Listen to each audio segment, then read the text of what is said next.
Bienvenida. Mateo capítulo 5, versículos 17 al 20. No penséis que he venido para abrogar la ley o los profetas. No he venido para abrogar, sino para cumplir.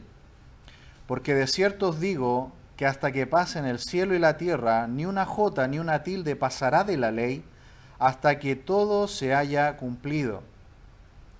De manera que cualquiera que quebrante uno de estos mandamientos muy pequeños, y así enseña a los hombres, muy pequeño será llamado en el reino de los cielos. Mas cualquiera que los haga y los enseñe, éste será llamado grande en el reino de los cielos. Porque os digo que si vuestra justicia no fuere mayor que la de los escribas y fariseos, no entraréis en el reino de los cielos. Vamos a orar. Padre, le alabamos en esta tarde y le agradecemos, Señor, por esta porción de su palabra. Padre, queremos pedir la guía de su Espíritu para poder comprenderla. Pedimos, Señor, su guía también para poder vivirla en estos días, Señor, en esta semana. Gracias, Padre, porque tenemos su palabra, que es nuestra regla de fe y conducta. Su palabra, Señor, es la luz para nuestro camino, pero por sobre todas las cosas es la forma, Señor, en que mostramos nuestro amor, en la obediencia. Gracias, Señor, por la instrucción que viene de ella y ayúdenos, Señor, a ser más como Cristo cada día. Padre, lo pedimos todo en el nombre de Jesús. Amén. Bien, hermanos, en esta tarde vamos a ver que la palabra de Dios establece la forma de acercarnos a Él. La palabra de Dios establece la forma de acercarnos a Él. Y esto es cierto porque la palabra de Dios es la autoridad. La palabra de Dios es el ancla. Y lo único que nosotros debemos hacer es permitir que ella hable por sí sola, permitir que ella entre, que ella penetre en nuestros corazones, porque como hemos estudiado hasta acá, ella es perfecta, es absoluta y es inspirada por Dios. Yo no sé si usted ha conversado con personas que le dicen, oye, pero la Biblia no encaja mucho con los tiempos actuales, ¿no? Quizás hay personas que le han dicho, oye, pero la Biblia es algo antiguo, ya, ¿de qué sirve ahora? Nosotros creemos que la palabra de Dios, la Biblia, este libro que nosotros tenemos en las manos, es la eterna palabra de Dios y ella nunca cambia. Lo que pasa es que el mundo no le gusta porque no encaja con sus pecados, no encaja con sus vidas y la Biblia acusa sus conciencias. No quieren que la Biblia les confronte. Por eso que no les gusta la Biblia. Y dicen que es anticuada, que es antigua, que está pasada de moda. Porque cuando les confrontamos con ella, la palabra les golpea a ellos. Por eso podemos ver que la Biblia es incambiable, es eterna. Y sigue siendo la única base que nos enseña cómo el hombre puede acercarse a Dios. No hay otra manera, solamente por la palabra de Dios. Y vimos, me parece que partiendo el versículo 12 del capítulo 4, recuerdan que desde allá el Señor Jesús partió predicando y enseñando en el norte de Israel, en Galilea, pero aunque él no viajó a todo el país y a toda la tierra de Israel, dice que su fama fue conocida, su nombre y su enseñanza se esparcieron y fue conocida su enseñanza. Y rápidamente esto llegó a los oídos de los religiosos de aquel tiempo, los escribas y los fariseos, y se sintieron amenazados. Porque toda la gente que empezó a decir, él no enseña como los escribas y los fariseos. Él enseña con autoridad. Y miren, si me acompañan un momento al capítulo 15 de Mateo, vamos al capítulo 15, leamos el versículo 7. 15:7. El Señor ya está diciendo cuál es el problema con los escribas y fariseos. Dice Mateo 15:7, hipócritas, bien profetizó de vosotros Isaías cuando dijo, este pueblo de labios me honra, mas su corazón está lejos de mí, pues en vano me honran, enseñando como doctrinas mandamientos de hombres. Hasta ahí la lectura. ¿Qué habían hecho los escribas y los fariseos? habían tomado las tradiciones que los antiguos padres les habían enseñado y las elevaron a nivel de la palabra de Dios. Es decir, así como nosotros por ahí tenemos algunas Biblias de estudio con notas abajo, ellos habían tomado todas estas enseñanzas y la habían elevado por sobre la misma palabra de Dios. Y el Señor entonces aparece para corregir todo este desvío y decir, yo no he venido para abrogar el texto sagrado, yo he venido para elevar el texto sagrado.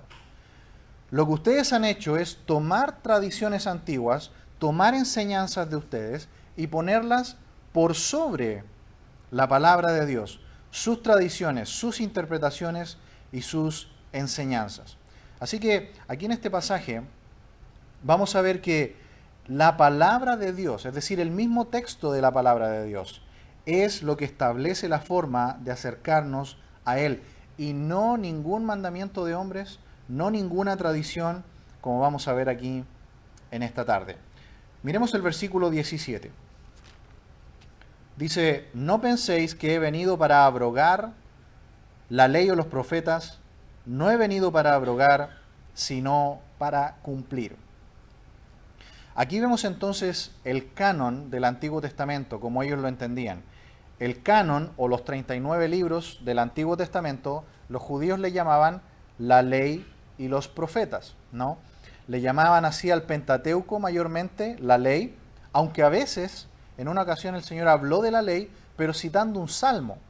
Porque la palabra ley, en hebreo, que es la palabra Torá, Torá significa enseñanza.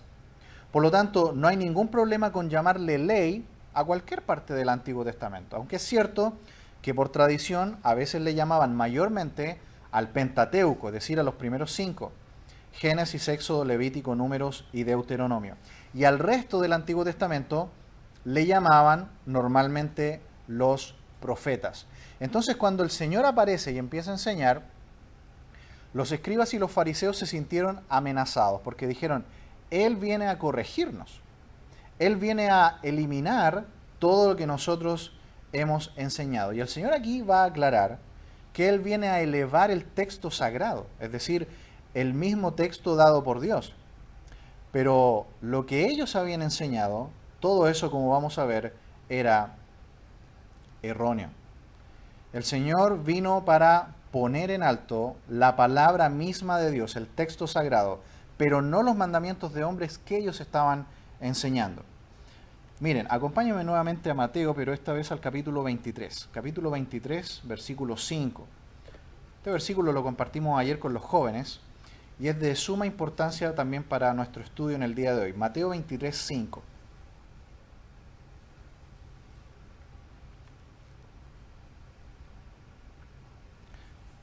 Y no lo perdamos, por favor, el capítulo 23. Ténganlo ahí marcadito después. Dice, antes hacen todas sus obras para ser vistos por los hombres, pues ensanchan sus filacterias y extienden los flecos de sus mantos, y aman los primeros asientos en las cenas y las primeras sillas en las sinagogas. Hasta ahí la lectura. ¿Cuál era la rutina que tenían los escribas y fariseos? Ellos hacían todas las cosas externas, ¿se fijan? Tomaron la palabra de Dios y la transformaron en actos externos, cosas que pueden ver los hombres para que sean alabados por los hombres. Se fijan que no lo hacían para Dios. No era algo de corazón, era algo por fuera. Las filacterias eran cajitas donde colocaban dentro pequeños rollos con los 10 mandamientos escritos y con una especie de elástico cintillo se la ponían en la frente, porque ellos tomaban literalmente lo que había dicho Dios en Deuteronomio 6, de tener los mandamientos en sus frentes. Y de hecho hasta el día de hoy, muchos maestros en Israel usan estas cajitas pegadas aquí en sus frentes. Literalmente colocan en sus frentes los 10 mandamientos y algunos se hacían unas grandes para sobresalir. Y también sus mantos, sus ropajes religiosos, y amaban sentarse adelante en las cenas y también en las sinagogas para ser vistos por los hombres. Estos eran estos religiosos, escribas y fariseos. Ahora, recordemos una cosa, que los escribas y fariseos no nacieron como algo negativo originalmente. Porque si ustedes recuerdan, el pueblo de Israel, cuando se fueron cautivos a Babilonia por 70 años, estando allá en Babilonia, crearon las sinagogas. Porque como ustedes saben, Nabucodonosor destruyó el templo, lo redujo a nada, y cuando se van a Babilonia no tenían dónde reunirse. Entonces crearon esto de pequeños grupos donde podían estudiar las escrituras. Cuando vuelven entonces, las sinagogas se establecieron como una especie de estudio diario, y en ese lugar entonces se reunían. Los fariseos, que significa los separados, se dedicaron a enseñar las enseñanzas de la Biblia, del texto mismo sagrado, pero también un montón de interpretaciones que ellos elevaban a nivel sagrado. Los escribas ponían por escrito el texto, pero también ponían por escrito las tradiciones. Así que los escribas escribían, los fariseos enseñaban. Y el Señor vino y estaba en contra de ellos y corregía lo que ellos estaban haciendo, porque ellos enseñaban salvación por obras. El Señor dice que si tu justicia no es mayor que eso, no vas a entrar en el reino de los cielos. Por ejemplo, uno de los mandamientos dice que hay que guardar el día de reposo, ¿cierto? Había que guardar un día. Y que no había que trabajar. 6 días trabajarás, pero el séptimo descanso. Entonces ellos dijeron, ¿qué significa trabajar? ¿Qué significa trabajar? Entonces los religiosos empezaron a reunirse y a discutir continuamente sobre qué significa trabajar. ¿Y saben lo que decidieron? Decidieron que trabajo significa levantar un peso o cargar algo. Así que viene ahora otra discusión. ¿Cuánto peso puedes cargar en el día de reposo? Y la decisión fue la siguiente, y esto lo elevaron a nivel de doctrina, recuerden, lo elevaron al nivel de palabra de Dios. Ellos dijeron que el peso igual a un higo seco era el peso establecido. Suficiente vino para mezclar en un contenedor, suficiente leche para tragar, suficiente aceite para ungir un miembro pequeño con una herida, suficiente papel para escribir, suficiente pluma para escribir 2 letras, y así sucesivamente.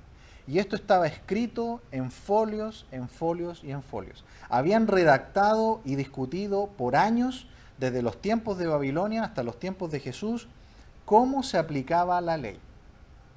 Notan que ellos dejaron de lado realmente el espíritu de la ley y se fijaron en todo tipo de cosas externas. Así que muchas veces la reunión de la sinagoga era para discutir si en el día de reposo podías tomar una lámpara y caminar con ella en la mano. Porque ¿cuánto pesa una lámpara? Y ahí empezaba toda una discusión. Incluso a veces tuvieron discusiones muy fuertes por si un sastre podía caminar con una aguja en el bolsillo. Por si sin querer se le quedó una aguja en el bolsillo, y si era pecado que él caminara unos cuantos pasos con esa aguja en el bolsillo. Si estaba o no violando el día de reposo.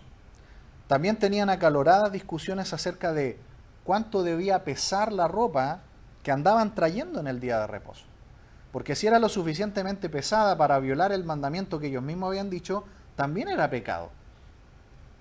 ¿Qué pasa si uno tenía un hijo pequeño? ¿Podías tomarlo en brazos en el día de reposo? Si era muy pesado, de acuerdo a lo que ellos habían dicho, no lo podías cargar. Era pecado, estabas violando el mandamiento. ¿Qué pasa si alguien se enferma en el día de reposo? Ellos establecieron que a menos que sea una situación de vida o muerte, no debía recibir mayor tratamiento, más que lo necesario. Así de estrictos y de religiosos eran los escribas y fariseos. Y habían tomado este cúmulo inmenso, yo le estoy leyendo quizás una ínfima parte de toda la inmensa cantidad de reglas que ellos habían creado para cumplir un mandamiento. Habían establecido cómo vestirse. En la mañana, ¿qué pie primero tenía que tocar el piso? y después el otro. Cómo abrocharse el calzado, qué ropa ponerse primero. Habían establecido la manera de bañarse. Todo estaba establecido.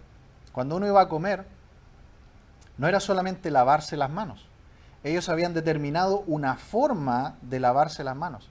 Y si usted no se la lavaba como ellos decían, sus manos estaban inmundas para tomar los alimentos. Recuerdan que en una ocasión un grupo de estos religiosos criticaron a Jesús y a los apóstoles y le dijeron, tus discípulos no se lavan las manos. ¿Recuerdan eso? Pero no es que no se las lavaron. No se las lavaron como ellos decían que había que lavarse las manos. Así que el Señor no vino a abrogar la Biblia misma, el texto mismo, desde Génesis hasta Malaquías. Lo que el Señor vino es a hablar de esa falsa enseñanza que ellos estaban, valga la redundancia, enseñando. Así que si seguimos con el versículo 17, el Señor dice, no penséis que he venido a abrogar la ley o los profetas. No he venido a abrogar, sino a cumplir. La palabra abrogar significa destruir. Destruir. Y eso andaban diciendo los fariseos y los escribas. Andaban advirtiendo al pueblo de este maestro que apareció y le decían, él vino a destruir la ley y los profetas. Jesús dice, no. El texto sagrado yo lo vengo a cumplir. Y la palabra cumplir es una palabra que tiene un peso realmente increíble. Podríamos estar muchísimo tiempo solamente estudiando lo que significa eso, pero con la ayuda del Señor vamos a ir básicamente a lo que significa. El Señor, para poder cumplir todo lo que antes enseñó en las bienaventuranzas, ¿recuerdan eso? Y también para que podamos ser sal y luz, básicamente lo que va a decir lo siguiente: debemos aferrarnos a la palabra, debemos aferrarnos a la Escritura. Los hijos de Dios, para que puedan ser sal y luz en el mundo, lo que deben hacer es aferrarse a la palabra de Dios. Porque Él va a decir a continuación que Él vino para cumplir la palabra de Dios. Para cumplir la palabra de Dios. Y podríamos decir que la palabra de Dios está dividida en 4 partes. La primera sería la ley moral. La ley moral de Dios. Eso es para todos. Y esa parte de la ley incluso está vigente para el día de hoy. No matarás, no cometerás adulterio, no dirás falso testimonio. Todas esas cosas no son únicas del judaísmo. Eso es la ley moral, eso es para todos. Pero había otra parte de la ley que era la ley civil del pueblo de Israel. Eso sin duda que son leyes que eran para ellos. Leyes para ese tiempo, que estaban destinados para la forma en que el pueblo de Israel iba a vivir en aquel tiempo. Pero muchas de esas leyes no están para nosotros. Leyes sobre cómo tratar a los animales incluso. Leyes sobre la agricultura. Todo eso era para el pueblo de Israel solamente. También había una tercera parte de la ley, que es la parte de la ley ritual. ¿Recuerdan que el pueblo de Israel tenía que hacer sacrificios? Tenían que derramar sangre de sacrificios de animales. ¿Nosotros tenemos que hacer esa parte? No, y ya vamos a ver por qué. Y finalmente yo agregaría una parte más de la ley o de los profetas, que es justamente las profecías. En el Antiguo Testamento hay una cantidad inmensa de profecías acerca del Mesías. Y cuando el Señor vino, cumplió todo. Todo lo que está aquí, el Señor lo obedeció totalmente. En Primera de Pedro, capítulo 1. Primera de Pedro, capítulo 1.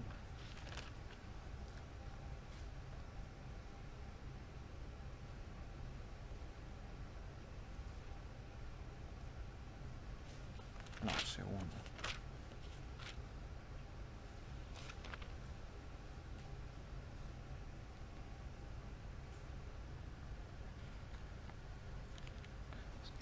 Primera de Pedro 2, perdón, no capítulo 2.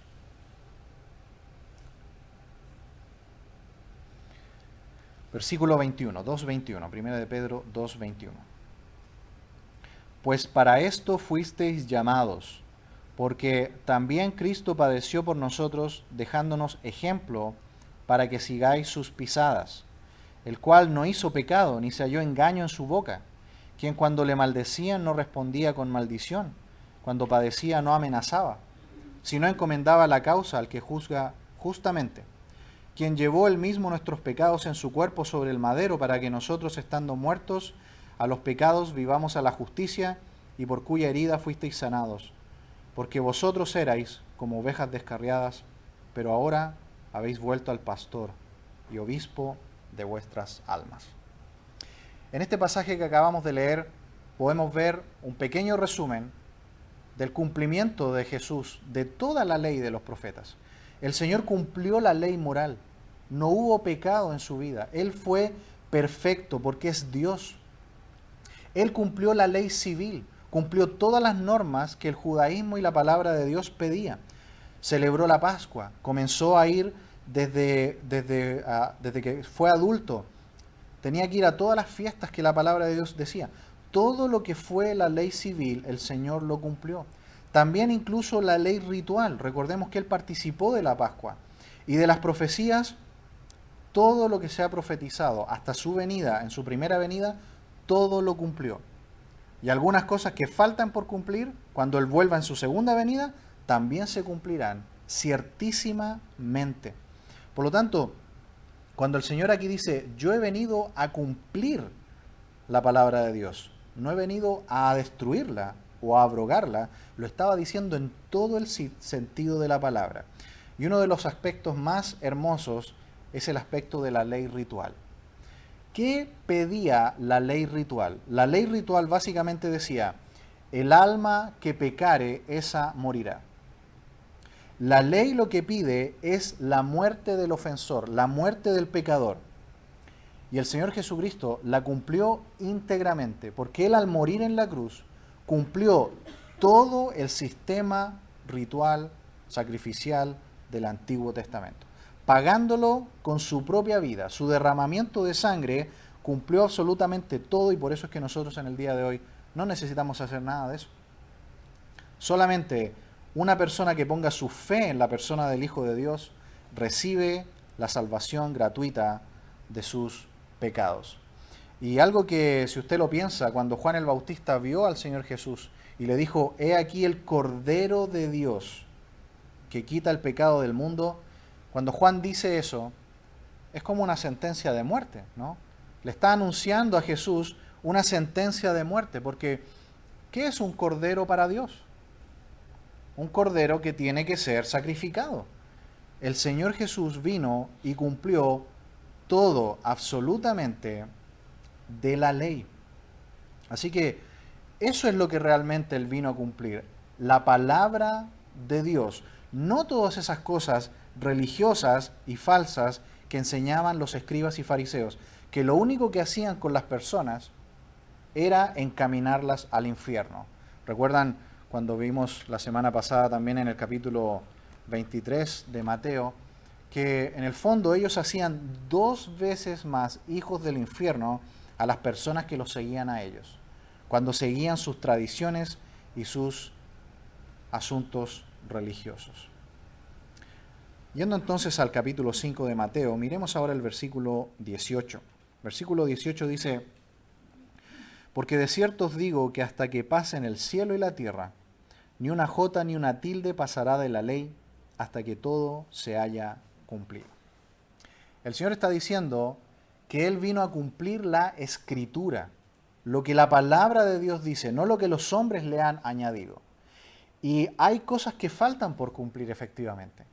Hay profecías que aún faltan por cumplir cuando Él vuelva en su segunda venida.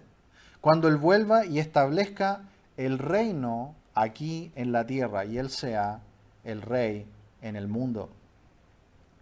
Ahí dice que ni una jota ni una tilde. El Señor Jesús se está refiriendo en primer lugar a la letra Yod del hebreo, que es la letra más pequeñita del alfabeto hebreo, que es como una apóstrofe, una pequeña letra.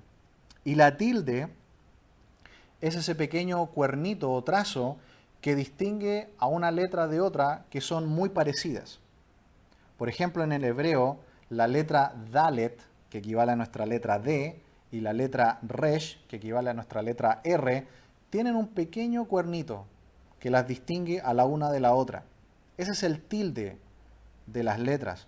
El Señor dice que incluso las letras individuales de la palabra de Dios son importantes.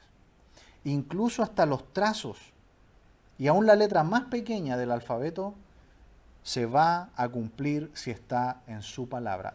Todo se va a cumplir. Así que el Señor está diciendo, los verdaderos hijos de Dios, así como yo lo estoy haciendo, se preocupan de lo que la palabra de Dios dice y no de los mandamientos de los hombres.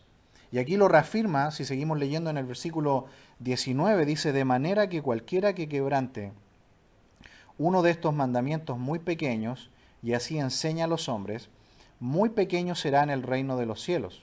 Mas cualquiera que los haga y los enseñe, éste será llamado grande en el reino de los cielos.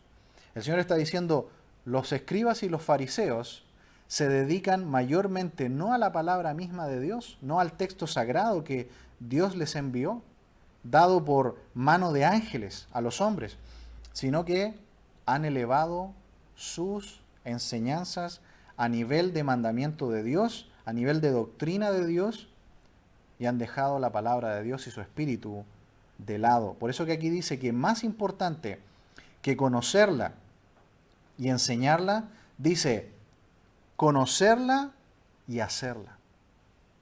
Como Esdras, ¿recuerdan Esdras? Él inquirió la palabra de Dios, la aprendió, la practicó y luego la enseñó. Ese es el verdadero espíritu de los hijos de Dios, la obediencia a la palabra de Dios, internamente en el corazón. No como los fariseos y escribas, los religiosos, que lo único que les interesaba era lo de afuera, la ropa, el lenguaje. ¿Recuerdan que ellos oraban en las calles, en público, en alta voz, cuando daban ofrenda? Se pedía que tocaran trompeta para que todos miraran en el momento cuando ellos colocaban ofrendas en el arca. Todo por fuera. Y el Señor siempre va a lo interior. Ellos decían, es adulterio cuando son encontrados en el acto de adulterio. Y allí los tomaban, los llevaban y los juzgaban. Pero el Señor se fija que Él va más allá y Él dice, adulterio es cuando miras a alguien más para codiciarla. Ya adulteraste en tu corazón. El Señor siempre va al corazón, adentro. ¿Dónde empieza el asesinato? Eso lo veremos, si el Señor permite, cuando estudiemos desde el versículo 21 en adelante. El asesinato empieza con el enojo. En el versículo 21 dice, oísteis que fue dicho a los antiguos. Ahí él está citando las enseñanzas de las tradiciones de los escribas y fariseos. No matarás, y cualquiera que matare será culpable de juicio. Pero yo os digo que cualquiera que se enoje contra su hermano será culpable de juicio. El Señor va más profundo, ¿se fijan? ¿Dónde comienza el asesinato? El asesinato comienza con la ira. El asesinato comienza con el enojo. Finalmente, versículo 20, veamos el versículo 20 del capítulo 5. Porque os digo que si vuestra justicia no fuere mayor que la de los escribas y fariseos, no entraréis en el reino de los cielos. ¿Qué hicieron entonces los escribas y fariseos? Cambiaron la justicia de Dios y colocaron la de ellos. Dice Romanos 10, versículo 1, hermanos, ciertamente el anhelo de mi corazón y mi oración a Dios por Israel es para salvación. Pero yo les doy testimonio de que tienen celo de Dios, pero no conforme a ciencia, porque ignorando la justicia de Dios y procurando establecer la suya propia, no se han sujetado a la justicia de Dios, porque el fin de la ley es Cristo para justicia a todo aquel que cree. ¿Qué habían hecho los escribas y los fariseos, los religiosos de este tiempo? Tomaron la justicia de Dios, la desecharon y pusieron la suya propia. Pero ¿qué dice aquí Pablo en Romanos 10? Que el fin de la ley es Cristo para justicia a todo aquel que cree. ¿Y cómo? Me acompañan por favor a 2 de Corintios capítulo 5. 2 de Corintios 5. Versículo 21. 2 de Corintios 5, 21.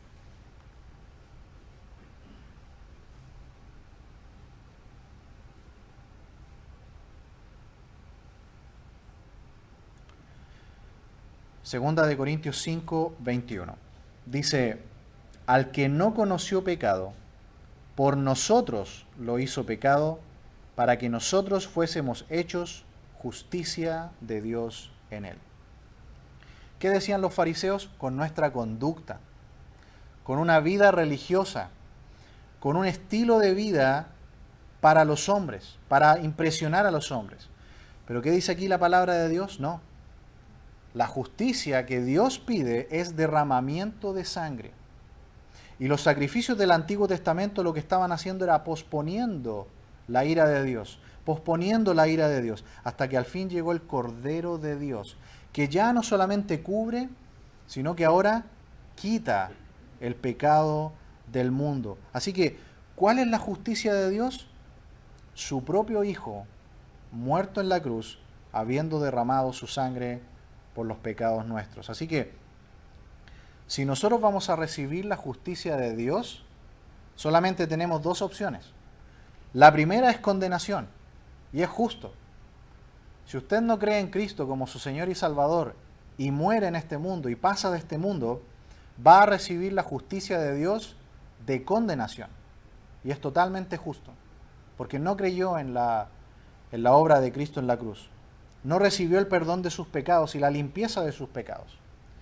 Pero si usted un día se dio cuenta y fue convencido por la obra del Espíritu Santo en su corazón de que usted era pecador, que iba rumbo al infierno, que sus pecados le estaban arrastrando al infierno, y vio la cruz de Cristo y en él el único Salvador posible de su alma, y usted fue e imploró por su perdón y puso su fe en la persona de Cristo, ¿sabe lo que hace Dios?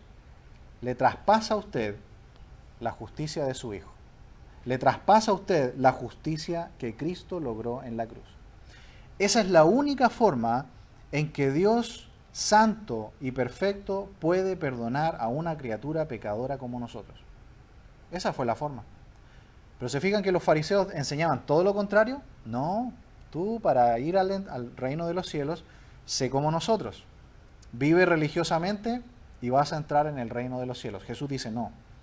Esa justicia no alcanza. Nadie va a entrar al reino de los cielos con esa justicia. Necesitas ser limpiado por la sangre de Cristo. Esa es la justicia que Dios exige. Proverbios 17:15 dice lo siguiente, mire, escuche.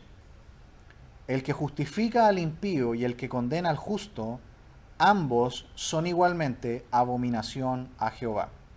Este versículo es muy importante. Proverbios 17:15. El que justifica al impío y el que condena al justo, ambos son igualmente abominación a Jehová.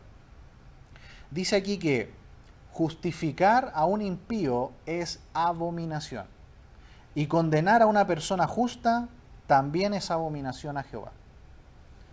Como ustedes se pueden dar cuenta, Dios no puede perdonarnos. Si Él aplicara su santidad y su justicia directamente, Él no tiene cómo perdonarnos. Él no puede. Está limitado. Pero en su amor y en su misericordia, tomó a su santo Hijo Jesús, lo envió al mundo, se encarnó y lo usó como un sacrificio, matándole en la cruz, derramando su sangre, y ahora Él puede justificar al impío. Si nosotros como impíos que somos, llenos de pecado, vamos a Dios y le decimos, Señor, yo soy impío, soy pecador, estoy sucio totalmente, mis manos son inmundas, pero yo creo en tu Hijo, que Él murió por mí en la cruz. Te pido que me perdones, me arrepiento de todos mis pecados. Dios es santo para perdonarte. Pero si no hubiera sido por el sacrificio del Hijo, es abominación. Dios no puede limpiar a un impío así nomás.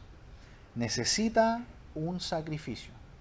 Dios necesitaba descargar toda su ira por el pecado y lo hizo sobre su Hijo Jesús.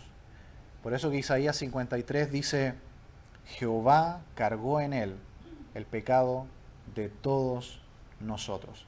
Así que Proverbios 17:15 lo podemos explicar mejor en el día de hoy. Dios no comete abominación al perdonar a un impío que viene a través de Cristo.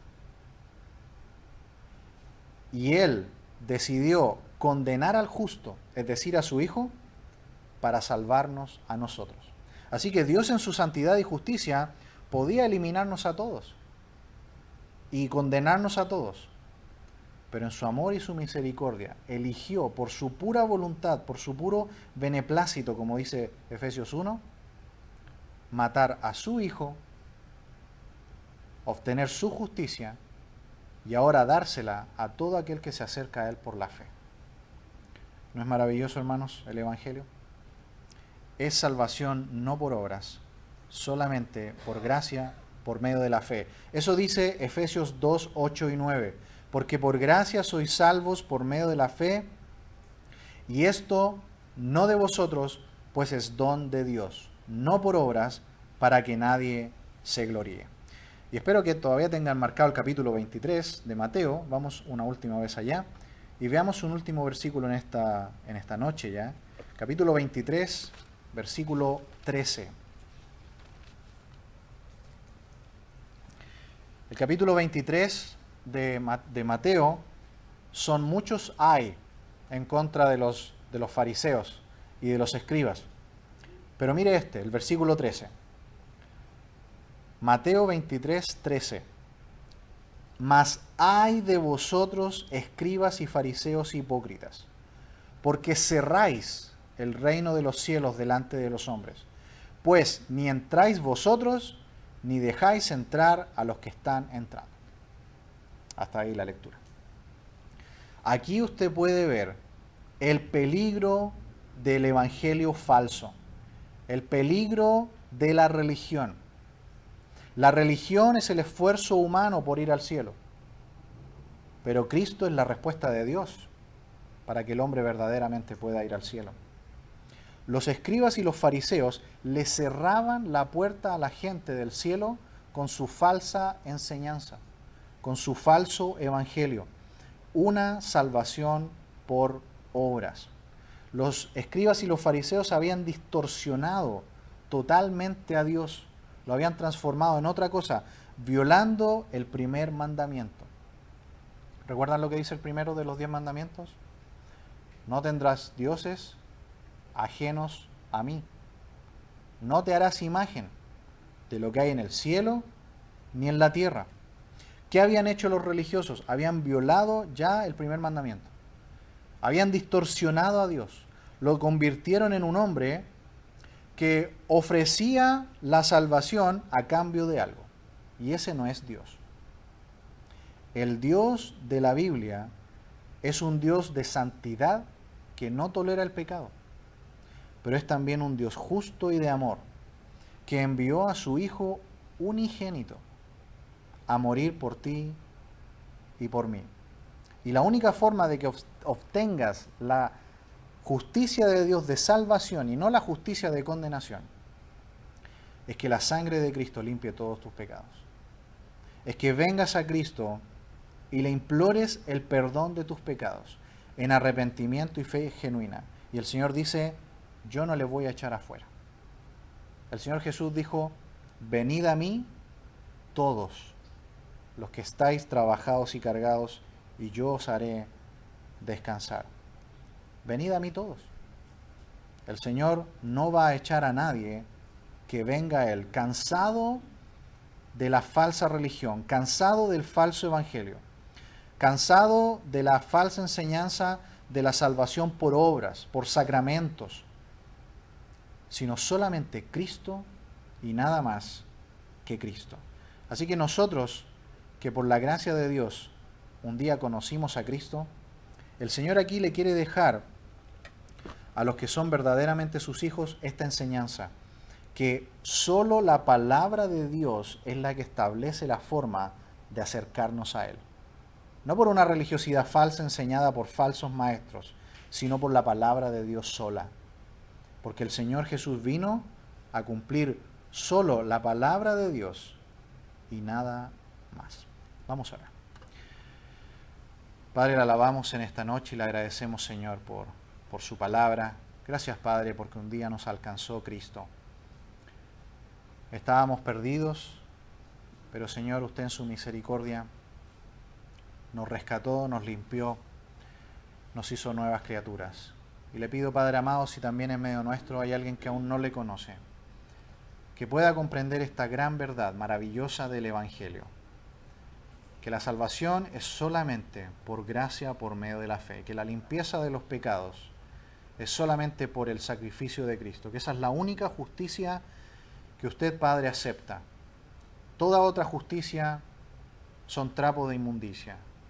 No alcanzamos a hacer absolutamente nada. Gracias, Padre, por esta salvación tan grande que tenemos en Cristo, y ayúdenos, Señor, a acercarnos a usted solamente como su palabra nos lo enseña. Lo agradecemos todo, Padre, y lo pedimos así en el nombre de Jesús. Amén.